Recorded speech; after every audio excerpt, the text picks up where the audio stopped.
Hello, everybody. Hi, welcome back. This is Paola Guthrie from Creating Purpose with Pao. I welcome you to the Spanglish World Network and Heart Network on Single TV channels 250 and 251. Please remember to download Single TV on the respective app stores. When you download it, please rate it. Please let me know how I'm doing my job.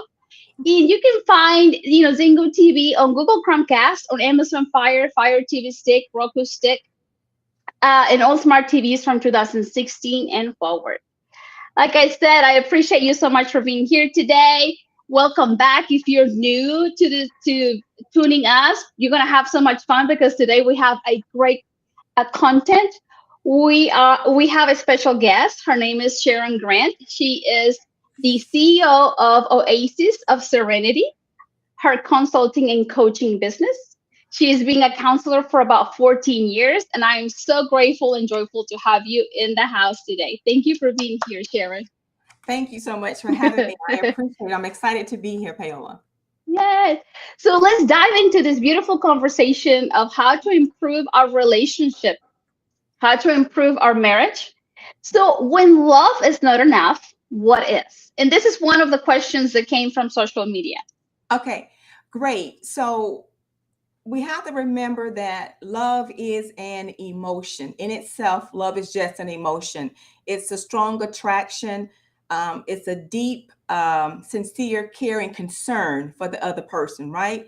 So in our marriages, we need more than just that emotion of love. We need action of love, right? So how do we demonstrate that we love someone is what we're looking at.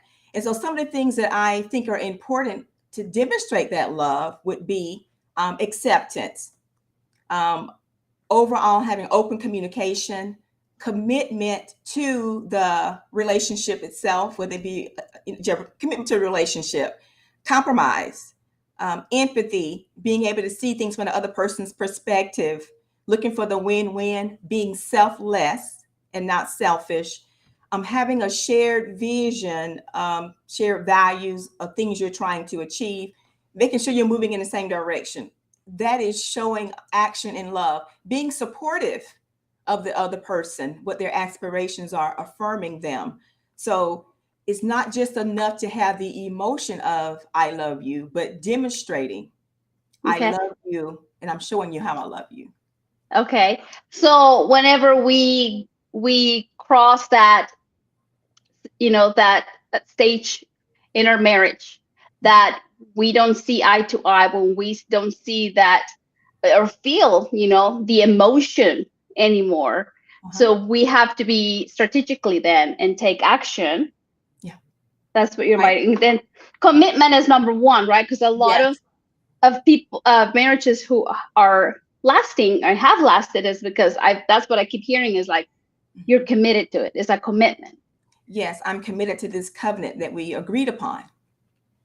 Compromise. Yeah. Try to find our middle point where it's like we're both happy. We're not all, we're not sacrificing.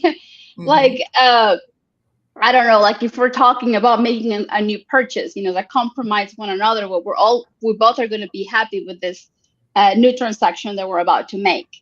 I don't know. That's the first thing that comes to my mind. Do you have another example of compromise? Well, compromise is just knowing that I may not always get what I want. And then sometimes I'm willing to yield for you to get what you want and vice versa. So that we're both feeling like we're valued in the relationship because it's not just me always giving or you always taking. It's us mutually agreeing to sometimes give in to what the other person is looking for when we can't agree. That's Okay, that's harmony in the relationship. harmony. Yes, I love that word. Yeah, it brings harmony then when we compromise, Yeah. have find the middle ground for both of us then. Mhm. And yeah, empathy, I agree with that. It's like we have to show, Mhm. the empathy that we care, Yeah. that we're committed with empathy, not just committed because it's we're doing it for the children, but it's like we're committed with empathy because we want to grow and create stronger bonds. Right. So, with the empathy, it's me being able to see your position and you being able to see my position where I'm coming from. And coming from that place of understanding, will help us to be able to better connect and resolve things when things come up. Yeah, I love that, from a place of understanding. Mm-hmm. Mm-hmm.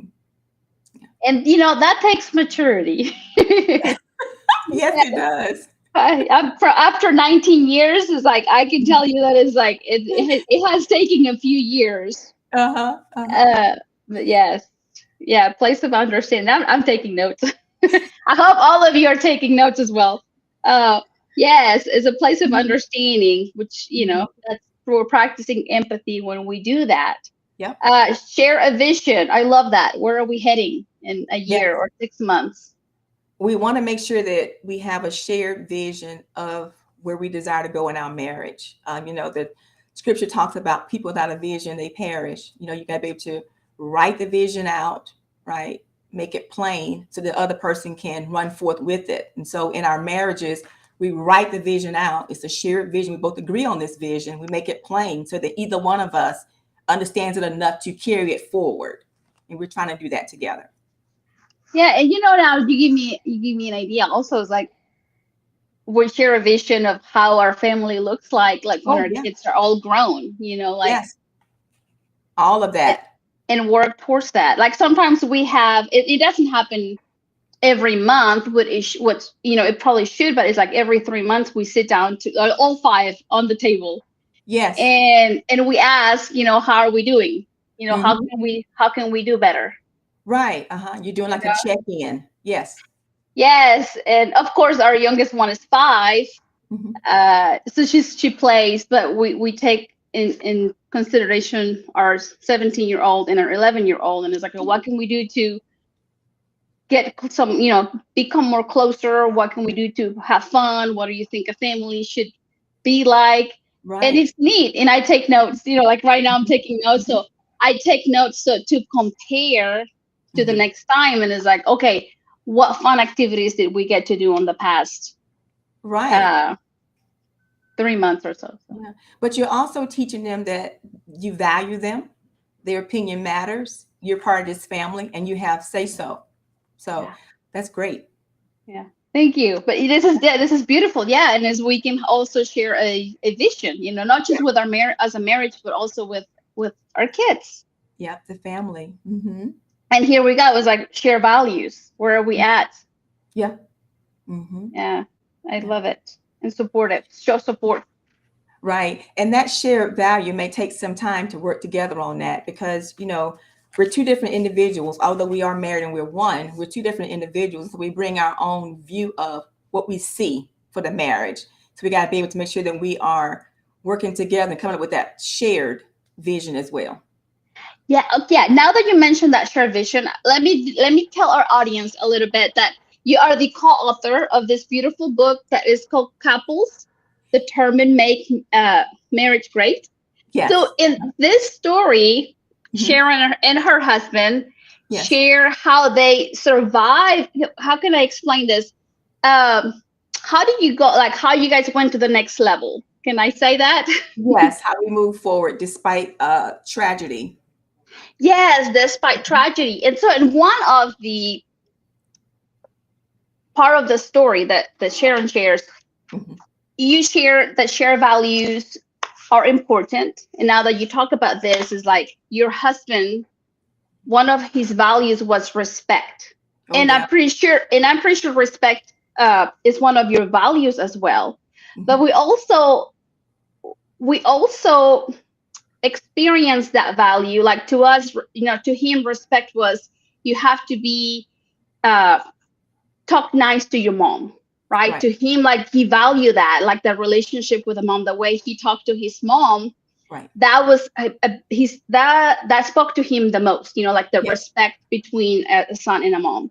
Right. And maybe for us could be that respect is, you pick up your dishes after you eat. Maybe Right. you pick up your clothes, like, so we have different definitions Hmm. of our values. Right. So it would be like great for our viewers right now to begin to think, okay, if this is what respect looks to me, that's how I feel like my kid is respecting me. But my husband, for my husband, might be a different way. Right. to experience respect. Hmm. So I would love for our audience to begin to think, what are the core values that you live by, Yeah. and what are the definition that you give to those core values? Because most likely our husband, your spouse, Hmm. might share the same core values, but may have different definition of it. Right. And so that opens a great dialogue for us to communicate and have open communication about what that is, right? Yes. Hmm. Yes. Yeah. Yes. And instead of having those moments where it's like you get upset because he talked to, the kid a certain way, and you're like, but that's not, like you seen these things different. Hmm. So also the way we function as a family, like the way I treat my children and the way he treats our own children, Right. Right. sometimes there is friction. Hmm. And it would be lovely for a beautiful audience to begin to express, Hmm. like, okay, this is what respect looks like to me. This is what love looks like to me. This is what hope looks like to me, or faith looks like Yeah. to me. Yeah. So whenever we know our partner's definition, then we can work as a team to Hmm. solve whatever issue we're having at this time. Yes, that's exactly right. The team approach. That's. Yes. Hmm. Yes. So Yeah. thank you for bringing this up, because I know I struggle with it Yeah. in Mhm. my marriage until we. I think what caused the struggle too, though, is that we feel like our perspective, our way of viewing it is the way. Like that is the way you got to view it, and Yes. that's not correct. We can have our own perspective. We have our own minds, our own experiences, our own upbringing that's been different from the other person. So it's okay if we have two different ways of viewing things. It's okay. It's not a right or wrong. It's just different, right? Yeah. Yeah. Yeah. I mean, I grew up in a different country than my husband did. So, Mhm. like combining, Yeah. Yeah. combining the two different cultures, it's been good, but it hasn't been like, oh, a piece of cake. But one of the things that it truly helped us blend even better or Mhm. create stronger bonds was learning the definitions of our core values. Yeah. Very good. Yeah. Yes. Hmm. So how can we foster a better communication in our relationship? And this was another question as well from social media. I tell you, social media is on it, right? They're doing some great questions. So we have to be willing to share what our needs are. Assertive communications, being able to ask for what you need out of the relationship. That's the first part of open communication, being able to ask for what you want. So oftentimes we want our spouses to read our mind, or they should know, right? Uh, You yeah. didn't know that? Well, no, they did not know that. So it's my responsibility to communicate to my spouse what my needs are, set them up for success. This is what I need. This is how I'm feeling. This is what I'm asking for, so they can know. Look for the win-wins as much as possible. Create an environment. This is very important. Create an environment where your spouse feels comfortable coming to talk to you, right? Sometimes we have to examine when our spouse bring things to us, how do we respond? Do we get angry? Do we shut them down? Do we yell? Do we storm out the room?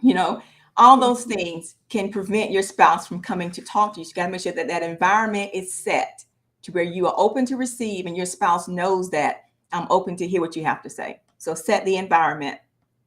Yeah. We mentioned this before. You want to say something? Well, it just, yes.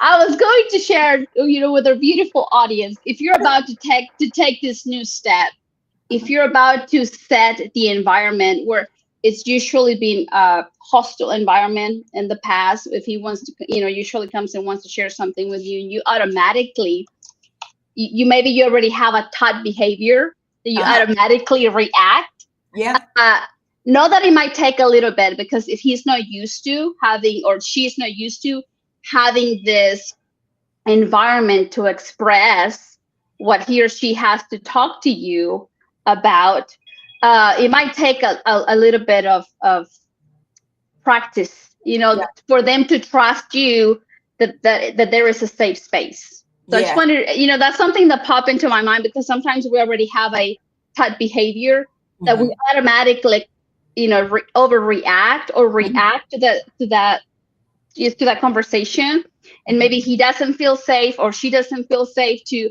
open up truly Hmm. because past experience. So know that it takes practice to get to that level, just from experience. Yeah, and with you, you made a good point. You said something from the past, right, could cause you to respond a certain way. That's insight, and that's insight you definitely want to share with your spouse. That hey, this brought up something from me that reminds me of something from the past, so they'll know the context of where you're coming from, right? Okay. Yeah. Yes. And here another one Yeah. that you just mentioned. What I am trying to communicate with my husband, Uh-huh. because the brain of the male is wired differently. So they usually try to fix the problem right away and try to give you ideas of how to solve the issue. And Mhm. sometimes, as women, we just want to be heard. Right. So I say, just listen to me, and I do it kindly now. But Uh-huh. before, like, I would just close my mind and I would just not share. Yeah. As we are growing and we're maturing, Hmm. now is like when I have something to share and he tries to fix the issue, then I was like, just listen to me, please, just listen to me. I'm almost done. So I, uh-huh. it's like we're educating each other through our journey of marriage. It's not perfect, but we're That's learning. exactly right. You're teaching him how you want him to treat you. I have a similar story, real quick. I was in the kitchen one day and I was upset about something. I can't remember, but it was to the point where I was crying. And so my husband came in. He said, "What's going on with you?" And I start telling him, and midway through me telling him, he said, "Well, you should do this, this, this, this, this." And I said, I said, let me finish crying. Let me just get it out. Let me finish. Yeah, Tell me what I need to do. And he respected that. And I said, I need a yeah, hug right now. So he came and gave me a hug. So yeah, they are fixers, and that's a good quality to have. But we have to help them to see when is the time to fix. Like right now may not be the time to fix it just yet. Let me kind of, I'm a counselor. Let me get it out first before you try to fix it. But he had yeah. very And good intentions. yeah, yes, because they're fixers. That's their mind. They just and they're trying to help. But sometimes they're not. Like they're not helping. So we have to let them know. It's like, just listen to me. I just want someone to listen to me right now. Mhm. Yep, yep, yep, And always with that love and compassion, because you guys, we're all learning. I'm still yep. in this journey, Oh yeah. and I know we have so much to learn because our kids are growing and new stages are arriving. So That's yes. good. Yeah. So I know you also do counseling, pre-marriage counseling, which I think it's amazing. Hmm. So this is another question from social media. What is the purpose of dating? Well, so that's up to the individual. So some people may date because they want to have fun, they want to be social. Some people date because they want to get familiar, to get kind of know the person, feel them out. So it depends on what your reason is for dating. Now, um, my thought process is, and this is what I did when I met my husband. I dated with a purpose. So I knew when we started dating that I eventually wanted to get married. So I knew that. So this whole dating was for me to get to know him, to see if he, cut the mustard. Is he going to be, does he have the qualities that I'm looking for in a mate? So I was dating with a purpose to get to know him. But it really depends on the individual as to why they are dating. It's important to get to know the person, to know if this is going to be a platonic relationship, or is this going to be something more substantial, a romantic relationship. Hmm. And how important is for uh, all of our beautiful people who are watching us right now to good to like who's thinking about to get married? Yeah. So how important is pre-marriage counseling? It's very important. And there are times that I get people who will call, they're dating, they want to get engaged. They're not even engaged yet. They're wanting to get engaged. So that comes, I Oh, realize something about my partner I don't really like, right? And I want to talk about it. I love it. Like that is the best thing ever. Before we even make a commitment to each other to be engaged or get married, we kind of see some things, some red flags we want to kind of talk about with somebody else, like a mediator. So I think it's very important to do premarital counseling because, and you should also start maybe about 9 months before the actual wedding date, roughly. And the reason why is if something comes up that you need to address, kind of massage a little bit, kind of work through, it gives you enough time. Premarital counseling cannot be a check box. Like I got my dress, check. Premarital counseling, check. It is so much more serious than that. You're making a commitment and hopefully a lifetime commitment to this person. It's a huge decision that you don't want to make, just make it haphazardly. So you want to take the time to get involved in premarital counseling so you can see if there's anything you guys need to massage and work through before you actually say I do. It sets you up for success, you know? Yes, I'm like I didn't have that experience, but like now that I get to know you and I know that's what you do, and I'm like, oh wow, then I know that my children, I can give them that advice. Whereas like it would be wonderful when the time, of course, when the time is right, Yes. uh, for them to do that. Just because, like you said, it's setting them up for success. Whoever does it, so it's amazing. It's like, And I remember when we did our premarital counseling, we done it in a group format, and that was okay. However, we were a blended family. To me, that's a unique situation that we needed to have counseling that addressed that, to kind of massage that a little bit for us. So I think premarital counseling in a group setting is fine, but I believe that you really want to do it as an individual couple because you may have unique issues that need to be addressed and worked on or worked through. It should be individualized. and you do that, right? You and your husband. Yes, we I do, not my husband, just me. Oh, okay, awesome. So I am a certified Prepare and Enrich facilitator, and that involves an assessment. So you both take the assessment, it's computerized. And the beauty of it is you both take the assessment separately. It gives the results of what your growth areas are and what your strengths are. And so your premarital counseling is geared towards what those identified growth areas are in your relationships. It's very individualized in that That's sense. amazing. That's amazing. Where can we find you, Sharon? Okay. Well, my website is www.oasisofserenity.net. On Facebook, I am Oasis of Serenity Counseling. Okay, and I'll make sure to write her website on the description of my YouTube channel. You can go to Paola Guthrie and you can watch this replay. You can share it with anybody that you think might need this information at this time.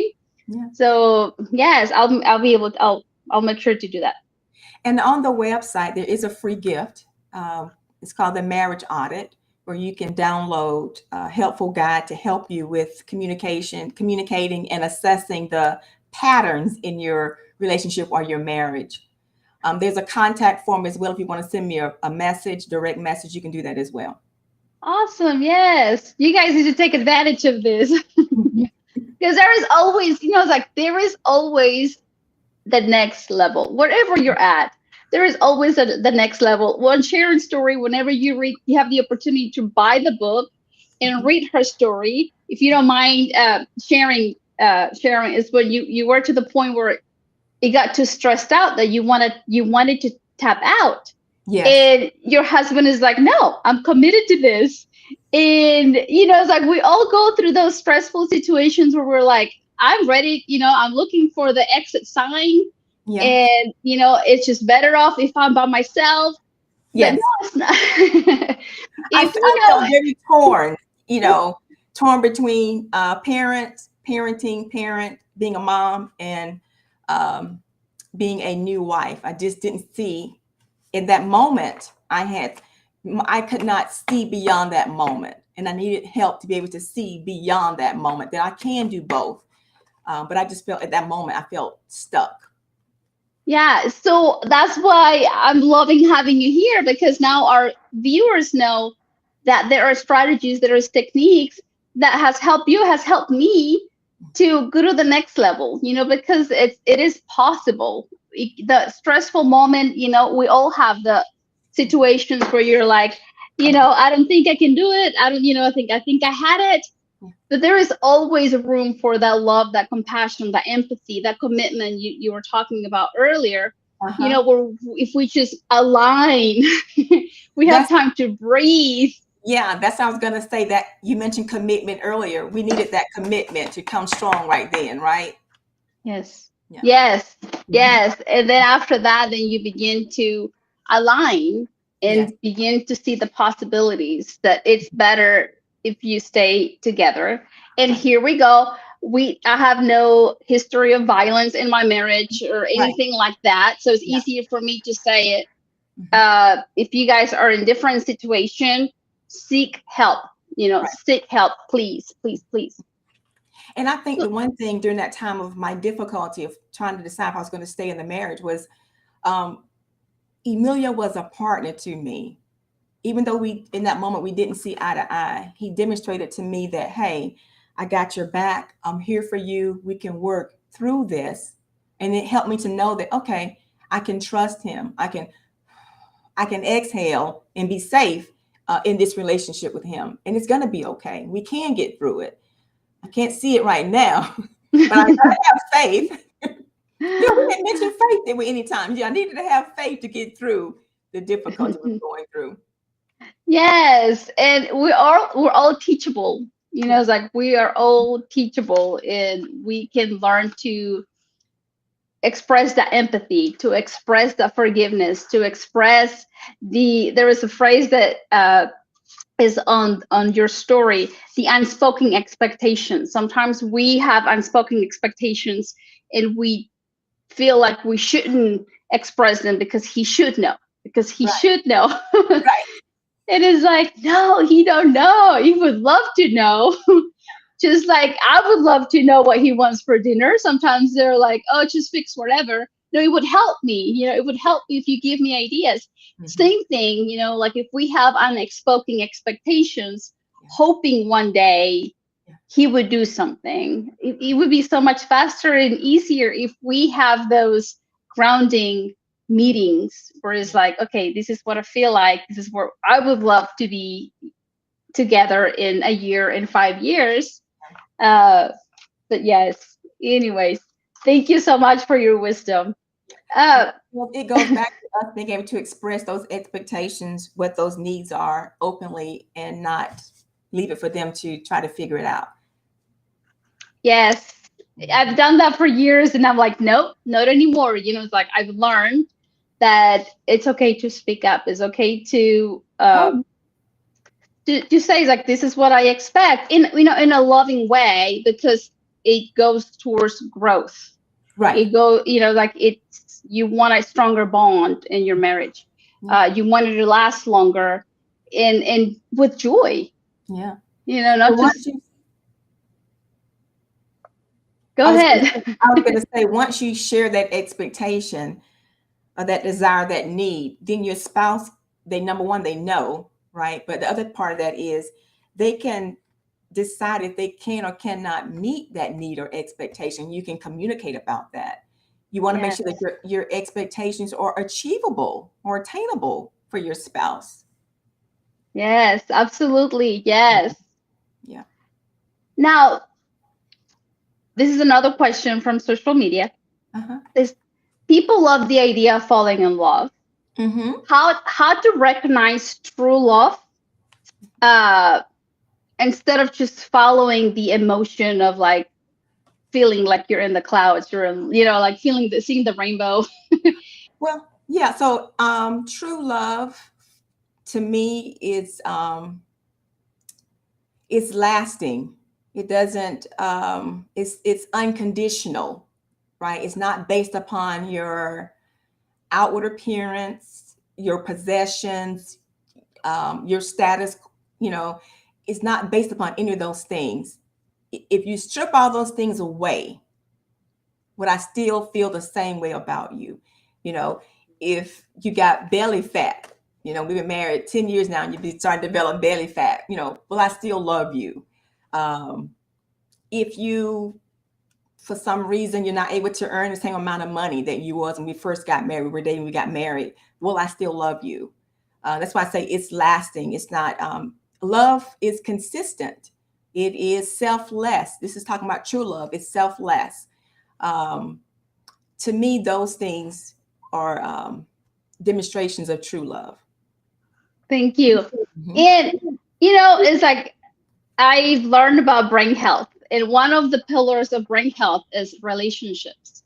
So if you keep, like nurturing your relationships, you are working towards keeping your brain healthy because, it's like we want to nurture those relationships, especially the ones with our husband, the ones with our children, Mhm. the one people you have around you is like the better relationships you have, the better your brain is Yes, going to heal and function. because you're happy. Yes. Yeah. Hmm. Yes. And I'm glad you brought that up about the relationships and the brain health. It is also important to make sure that true love, you're respectful of the other person, right? That's very important. You're valuing that other person's perspective. That's, to me, that's true love. You're not being dismissive of them. Um, I think that's pretty much, yeah, that's pretty Yeah. much. Well, if somebody has a comment, somebody comments something about mental health is brain health. Whoever is listening to us is like brain. To me, brain health is mental health. That's what I've learned from Dr. Amen. Uh-huh. So part of brain health has to do with your relationship. So that's why we're having this show today. And I so appreciate you, Sharon. Thank you for being here. Yeah. uh, so Another one more thing I want to add about this is healthy, this real love. It's forgiving. oh yes. It's forgiving. It will forgive when someone has offended you or done you wrong. Yeah. Yeah. And And then, go ahead. no, you go ahead. Well, you said forgiving. Sometimes we have those dividing forces that you Right. talk in your story. Hmm. And that brought me, I connected with you because sometimes here in our marriage, like with my husband and my marriage is like sometimes we have had those dividing forces, and it has to do with parenting. He might want to parent, has tried to parenting one way, but I'm used to parenting the other way. Hmm. So here we go. And expect, I would just be quiet or he would be quiet because he would not agree or I wouldn't agree. Hmm. So they are dividing forces that it's better whenever we speak. And it's like, well, Yeah. this is how I grew up. This is what I expect. To me, it's not a big deal if Hmm. they do that. So it's like find the common ground of Yes. what's going to work for the family. Hmm. Starting with what do we agree on? Starting from that place of agreement, then moving forward. Okay. Hmm. Okay. Yeah. Thank you. Thank you. Because when it comes to our children, we all agree we want to raise whole, healthy, respectful children. We can start there and then figure the rest out. Yes. Hmm. Yeah. Uh, Here's another question. Please educate us. Could you please educate us about the word passion and how passion is needed in our marriage? So I did an article in Upscale magazine, and that article was talking about passion in marriage. And so if you think about the definition of passion, it's a strong romantic attraction, it's a strong sexual desire, um, when you think about the word passion. And so in marriage, sometime life happens. Let me back up. When we were dating, we can probably say that we experience passion, right? We experience this strong romantic attraction, this strong sexual desire. I remember when I was dating Emilio, he was in Qatar in the military, and I was we were far apart. We would fall asleep on the phone at night. That was like, I want to hear your voice before I fall asleep at night, you know? So that's that whole romantic attraction of passion. Over time, that can, and oftentimes life happens, that dissipates. And so you don't have that same intense feeling for that person. But it doesn't mean that you no longer loves them. It just means that there are things that has happened in life that may have taken your attention away from that romantic passion of your spouse. And so there's things you want to do to kind of keep the passion alive in the marriage, right? And that's different for each person, right? So a few of those things that we can do to kind of rekindle, to bring the passion, to reintroduce passion to our marriages, right, would be to take a memory down, take a stroll down memory lane. When we used to do this, I enjoyed it when we did this. And then start back doing some of those things, right? Start being spontaneous. You know, you get married, you work, you have kids. It's about the soccer, the basketball, the ballet. Let's break routine sometime and just do something that's, you know, spontaneous. Make date night a priority in our marriage. Have open communication. Express what your sexual desires are. Talk about it. It's very healthy to talk about what you want, a desire from your mate when it comes to romance. And of course, have sexual relations. If you be mindful of your expectations when it comes to sexual relations. I remember when I was diagnosed with breast cancer about 8 years ago, I was taking a medication and it impacted my sex drive. If you're taking mental health meds, it can impact your sex drive. Just regular physical medications can impact your sex drive. And so what are we going to do with that when I don't feel like I want to have sexual relations? That's just not there. You got to talk about that. How else can I meet your need for passion without that actual sexual relation, right? Some people want to be stimulated in the mind, have intellectual conversation with their spouse. That's another way to bring back the passion to your life. Because if we're having an intellectual conversation, I feel connected to you. That's going to bring about some passion, because I feel you can't have passion without the connection. You have to feel connected to each other for the passion to happen. So a meaningful connection, a meaningful conversation works. Quality of time is part of, you know, the romance then. Yeah. Okay. Yeah, very good. Yeah, okay. Yeah. Like you said, sometimes we get, you know, we have to take the kids to a soccer game, basketball game, and we get trapped into the routine and we just put it off. It was like, oh, we'll do it later. And before you know it, then the romance is not there anymore. Then you have to work on getting it back. That's exactly right. Learn to fall in love again. So if you did it one time, you can do it again. Yes, that's right. I like that. Yes. And you want to have fun. Start, you know, flirt with each other. Yeah. Yes. Yes. And it requires that quality of time. Yeah. Intentionality too, right? You got to be intentional. Yes. Yeah. Yes. What inspired you to be the co-author of this beautiful book? Well, so I knew that I had experienced tragedy in our marriage, and it had impacted me to the core, to the point where I didn't want to connect with other professionals, because I felt embarrassed and shame. And so I had not really talked about it other than with my close family and friends, of course.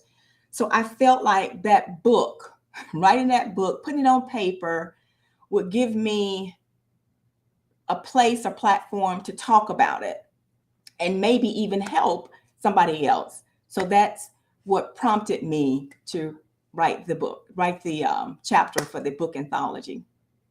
That's beautiful. Just to have some transparency. It's beautiful that you had the strength, you know, that's what I mean, that you had the strength to say, I'm going to be part of this beautiful book, because it's like there is like 15 different stories. Yeah. And I've enjoyed all of those stories, and I've been able, you know, like I'm able, your story, my story is different, but I was able to connect with your story, you know, with your marriage for small pieces here and there. Like whenever your husband talks about the unspoken expectations, it's like, oh, we've been there. You know, my husband and I have been there. We have been through dividing forces, where it's like, it has to be this way because this is the way I grew up. No, but it's like, I do it this way. Yes. You know, because this is the value that I give it the meaning to, whereas like they have to behave this, like the children have to behave this way in order for me to feel respected, or in order for me to feel loved. Right. And it's like, yeah, it's like I dive into the story, and I found like I connected with you all, because it's like, even though our stories is not the same, Mm-hmm. there is pieces in there where it's like, oh wow, it's like I understand that. Yep. And I learned from your story. At the end of your story, you leave a question, and I would love for our audience today to take these questions with them. And you're like, how are you going to commit? She says, what is one action you can take that shows commitment to your marriage? Right. So today we're asking all of you to commit, take one action that you're going to take from now on that's going to improve your relationship with your spouse. Mm-hmm. Right. Yes. Mm-hmm. Another question I have from this, if you feel like answering it, is like, for anybody right now that might be going through a trauma, might be going through a hard time in the family, and they're dealing with that, that anger, that sadness, that disappointment, frustration, concerns, guilt, blame, shame, embarrassment. Yeah. What advice would you give them? Talk about it. Talk about it. Don't keep it to yourself. Okay. Um, you know, share it with your spouse. If you have a close, non-judgmental friend that you can talk to, that gives you a listening ear, turn to your support system. If you need professional help, then seek professional help. But by all means, do not keep it to yourself, because that can lead to other debilitating things like depression, anxiety, physical manifestations of physical issues in your body. So you definitely don't want to keep it to yourself. Express Talk it. to someone about it, express it, get it out. Mm-hmm. Yeah. Okay. Yeah. Thank you. Thank you. Thank you. Yes, please, express it, talk about it, because keeping it, it's not going to help us. And that's one of the things that I've learned too, is like, you just have to talk about it. You have to let it out and say, it's part of me. This happened, Yes. and we're going to make the best out of it. Right. And when you don't talk about it, you alienate and you isolate yourself. And we're not meant to be alone. We're meant to be in community with other people. And so you want to share and utilize your support network, to talk about things that are going on with you. Like I said, either maybe another professional, a professional person that can help you, but don't keep it to yourself. Thank you. Mhm. How can we make our marriage great? Well, we've talked about so much today. I think some of those things came out already, but I think one thing that I would say that could really impact your marriage is treating your spouse the way that they want to be treated. I was actually first introduced to that thought from one of, I don't know if it was a book or just a taping that I was listening to with John Maxwell. He talked about the golden rule: treat others the way that you want to be treated, right? But he said the Okay. platinum rule, right, is to treat others how they want to be treated. And so imagine in our marriage, if we treated our spouse the way that they want to be treated, what kind of impact that could make. I think that's the beginning of making our marriage great, is really seeing our spouse, hearing them, and responding to them the way that they want us to respond to them, treat them. That will make a positive impact. Absolutely. Yes. Thank you. And, sometimes we get trapped into valuing them from what they do and not for who they are. Yeah. So this is another one I just share, because that's one of my biggest uh, learning moments, Mhm. when I begin to see my husband as God's creation Oh, versus just seeing him as my husband. That is yeah. like, I know it sounds silly, but Mhm. it took me, maybe 15 years, 16 years in our marriage to truly be like, oh, it's like, that's right, he's God's creation. And I'm trying to Exactly show right. him. How can I talk to God's creation like that? You know? Yes, Yeah. yes. So Ano- that helped me. Yeah. Yeah. Another thing too, of course, making marriage great that we didn't talk about is Oh, I just lost my train of thought. I hope it comes back to me. It'll come back. It'll come back to you. So, what was your biggest learning from writing this beautiful book? I learned that there are so many other couples out there that have great marriages or have good marriages, but we don't talk about it enough. So this was an opportunity for, as a matter of fact, when the visionary author James and Cynthia Green, when she approached me about the book, she said, I know that there are great marriages out there. People are going through difficult times, but guess what? They're still happily married.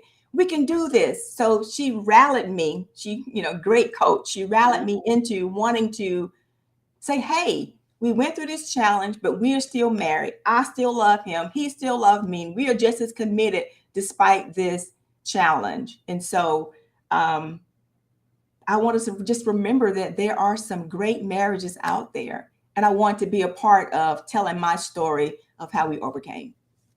That's beautiful. And I'm glad you did because now we're here. Yeah. It came back to me about making marriage great. What can we do? Another thing that we did not talk about is personal development. Sometimes in marriages, there are things that are happening that has nothing to do with my spouse, but everything to do with me. Right? So when that happens, it's my responsibility to go and take care, to fix, to examine those things so that I can show up as the best version of me in the marriage. Another thing that can help make marriage great. I totally agree with that one because I am a result of it. Mm-hmm. And yes, personal growth. Yeah. Totally. And if you, I mean, in your very personal opinion, very, very from your life experience, what is the most needed lesson that humanity needs to learn to level up? It's very similar to marriage, and that was having compassion and empathy for other people. The empathy to try to understand their situation that they're going through, the compassion to take action to help those that are struggling. I think when we're able to do those things, then we're better equipped to try to do, put an imprint on our world as far as being a just world, a fair world. That's how we can make an imprint. Okay. I love it. Yes, compassion and have the empathy to take action. Sometimes we do have the empathy, but we don't do anything about it. So I love that you're sharing with us is like to develop, the empathy, but also the action Yes. with it so that That's we the can compassion. truly create a difference. Yes. Yes. And one of the now you're taking me to like not generalize. That's one of the things I'm learning. It's like do not generalize. I'm a teacher right now. It's like I'm in the classroom with teenagers. Oh. So it's teaching me a lot. Yes, and here we go. Compassion, empathy, taking action. And one of my biggest one right now is like is in the back of my mind is like, do not generalize. Do not generalize. See them as an individual. Oh yes. Human being. Yes. And yes, like compassion is like I have to. So I don't know if I'm doing great service, because I usually don't send them out to the VPs. Is like I forgive them. But that they're just being students. Here we go. Their brain's not fully developed yet. I know that. I'm aware of that. Right. So yes, it's like it takes it's each day is like I come home with a new story. Yes. They're teaching me a lot, and one of them is like practice that empathy with action. Trying to guide them, but and try not to generalize. So that was just it popped up in my mouth right now. I was like, do not generalize. That's what I tell myself every day. Yeah, see them as an individual. Yes, exactly. It was a pleasure to have you today. Like I said, I'm grateful and joyful of your time and your wisdom. Anything else you want to close with today? No, I just really enjoy our time together, and I appreciate you for sharing your stage with me so that I can share a little bit about myself and my expertise. And I want our lovely listeners, viewers, to please go to the website and get their free gift, which is the marriage audit. I think you will find it very helpful in assessing your patterns in your marriage, as well as learning some communication tips. So please take advantage of that free gift. Yes, please do so. I'll make sure that I will write down her website on the YouTube description. If you found this interview, with great content, and if you know someone that may need it, go to my YouTube channel, share the video. Please like it, and we'll see you here next week. Remember that you are the one who gives power to your talents. You're the only one that can give life to your dreams. This show can also be heard on Spanglish Network. Please check out SpanglishWorld.ca for all news and programming. Spanglish World, watch it, hear it, read it, download it, and live it. Blessings to you all, and we'll see you soon.